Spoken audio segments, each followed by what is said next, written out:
Que dois-je faire lorsque ma situation ne correspond pas à mes attentes? Là où je suis, ce n'est pas là où je me voyais être. Je pense que certains d'entre nous dans cette salle abandonnent notre vision. Le quoi, parce que le comment est devenu difficile. À quel point le voulez-vous vraiment? À quel point le voulez-vous? Vous allez perdre toutes les choses matérielles que vous possédez. À quel point pouvez-vous être concentré? Vous allez perdre votre emploi. Et les personnes dont vous pensiez qu'elles vous aideraient ne seront pas là pour vous. À quel point pouvez-vous être positif maintenant? Les plus grandes opportunités sont celles qui requièrent le plus de courage. Si vous voulez plus de la vie, soyez prêt à payer pour cela. J'aimerais pouvoir vous dire que je viens de me réveiller un jour et que j'ai décidé de vivre une vie pleine de joie. Ce n'est pas ce qui s'est passé. J'ai dû ouvrir le placard. Ce placard dans lequel j'avais bourré de douleur et de peur, et d'échecs et de dépression toute ma vie. J'ai dû ouvrir ce placard. J'ai dû tout regarder en face. J'ai dû pleurer. J'ai dû devenir à moitié folle. J'ai dû accepter ce traumatisme et accepter l'obscurité.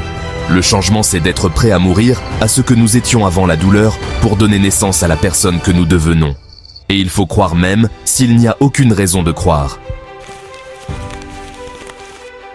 Quand tu vois ces choses sur lesquelles tu as travaillé s'effondrer sous ton nez, tu dois quand même croire. Quand des amis qui devraient être une source de force et d'encouragement, des proches qui devraient être là pour vous inspirer et vous motiver et vous dire que vous n'y arriverez pas, vous devez quand même y croire. Oh, dans ces moments au milieu de la nuit où les doutes commencent à s'insinuer dans votre esprit et vous vous demandez si vous avez ce qu'il faut ou non, et parfois vous vous demandez si vous ne devenez pas fou. Et vous ne savez pas si le temps va s'écouler avant de pouvoir réaliser votre rêve. Vous devez quand même y croire. Sans argent dans votre poche, et vous ne savez pas comment vous allez y arriver. Vous savez que votre chèque de paie est parti avant de le recevoir. Vous devez quand même y croire. Parfois, je me sens seul et je pleure, et j'ai l'impression que mon dos est pressé contre le mur. Il faut y croire. Tu veux quelque chose? Tu te décides. Je me décide, je m'en vais. Je vais le faire. Parfois, il faut se parler à soi-même. Tu m'entends? Il faut se parler à soi-même. Et oui, j'avais peur. Et oui, ça va être dur. Ça va être dur. Et tu reçois plus de non que de oui. Mais quand tu tiens bon, des choses commenceront à arriver, tu ne comprendras même pas comment. Mais tu dois te décider que tu le mérites, que tu le veux, et que tu ne t'en passeras pas. Tu dois te décider que quoi qu'il en coûte, nous savons qu'il n'y a pas de déjeuner gratuit dans la vie. Quoi qu'il en coûte, je vais le faire pour pouvoir l'obtenir. J'en ai marre d'être marre. Oh non, ça ne va pas être facile. Certaines personnes disent, eh bien, c'est dur. Si c'est dur, alors fais-le dur. Tu as une âme invincible. Tu peux te tenir debout à l'intérieur de toi-même. Tu dois apprendre à te tenir debout à l'intérieur de toi-même. Et court-circuiter cette conversation qui n'a jamais eu lieu. 85% de ce que cette conversation te dira est négatif. Elle te dira que tu es fatigué, alors que tu ne l'es pas vraiment. Elle te dira que tu ne peux pas le faire. Elle te remplira de peur. Tu dois donc surveiller cette conversation. Et quand vous vous en rendez compte, vous devez y faire face et dire « Tais-toi, je vais le faire de toute façon. J'ai peur, mais j'ai peur de ne pas le faire. Et je ne vais pas vous laisser m'arrêter. » Tu dois être agressif. Tu dois être exigeant. Tu dois avoir le contrôle. Tu dois être décisif. Tu ne peux pas me dire non. Je travaille trop dur. Je me lève trop tôt. Je veille trop tard. Tu ne peux pas me dire non. Joue ta main, bon sang. Joue ta main. Tu es en vie. Arrête de pleurer à cause de ta main. Et arrête de souhaiter en avoir une autre. Joue ta main. Tu l'as. Tu es génial. Tu peux le faire. Je peux. Parce que j'ai la capacité de le faire. J'ai ce qu'il faut. Je le ferai. Parce que je suis fort. Et je peux surmonter n'importe quel obstacle. Je dois parce qu'il compte sur moi. Je te mets au défi de trouver la force. Je te mets au défi de te lever et de leur montrer que rien ne peut t'arrêter. Ils ont demandé à Thomas Edison, « Comment as-tu continué? Comment t'es-tu motivé après avoir échoué plus de 10 000 fois à inventer l'ampoule électrique ?»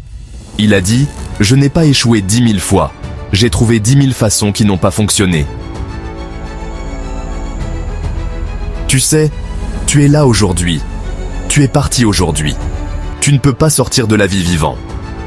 Alors commence à la vivre avec un sentiment d'urgence et vis-la selon tes conditions.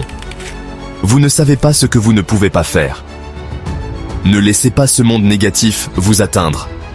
Ne le laissez pas gagner. Si vous vous développez, si vous vous préparez, il y a beaucoup de négativité ici dans ce monde.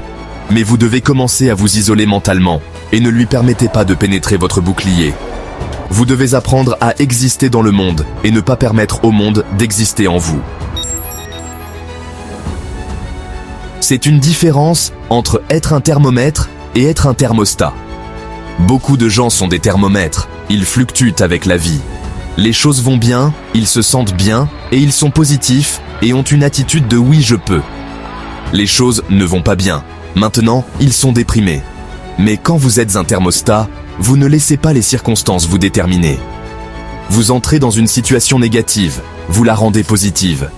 Vous devez être patient, persistant et positif, quoi qu'il arrive. Parce que lorsque vous êtes négatif, vous envoyez de l'énergie négative et vous bloquez votre bien.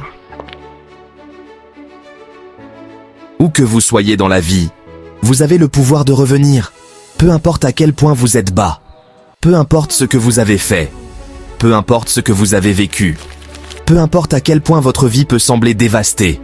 Le chaos dans lequel elle peut se trouver. Il y a une puissance en vous qui peut vous permettre d'être plus fort et meilleur que tout ce qui existe ici. Vous devez donc vous préparer. Vous devez vous développer. Vous devez vous entraîner. Vous devez travailler. Vous devez faire vos devoirs. Vous devez faire vos recherches. Et la compétence renforce la confiance. Et la confiance alimente la compétence. Plus vous devenez meilleur, plus vous vous sentez confiant. Et plus vous vous sentez confiant, plus vous voulez devenir meilleur.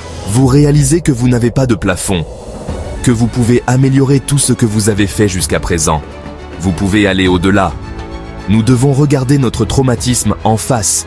Nous devons accepter la douleur et l'obscurité et leur permettre de nous façonner. Les moments sombres sont ceux où nous construisons plus haut, rêver plus fort, pousser plus loin, aimer plus profondément. Nous devons devenir quelque chose de nouveau. Vous prenez ces événements terribles dans votre vie et vous créez une nouvelle histoire de triomphe. Si vous décidez en vous-même que vous voulez maintenant construire une nouvelle vie pour vous-même, que vous voulez que votre vie prenne une autre direction, que vous voulez maintenant commencer à manifester votre grandeur et faire appel aux énergies créatrices en vous pour vous aider à créer un nouvel avenir pour vous-même. Que vous donnerez tout votre être, chaque once en vous, tout ce qui doit être fait. Vous ferez tout ce qui est requis. Et si ce n'est pas suffisant, vous en ferez encore plus. Et si vous décidez cela, je vous dis que l'univers est de votre côté. Je vous dis que des portes s'ouvriront à vous. Si vous développez ce sens du but de votre vie,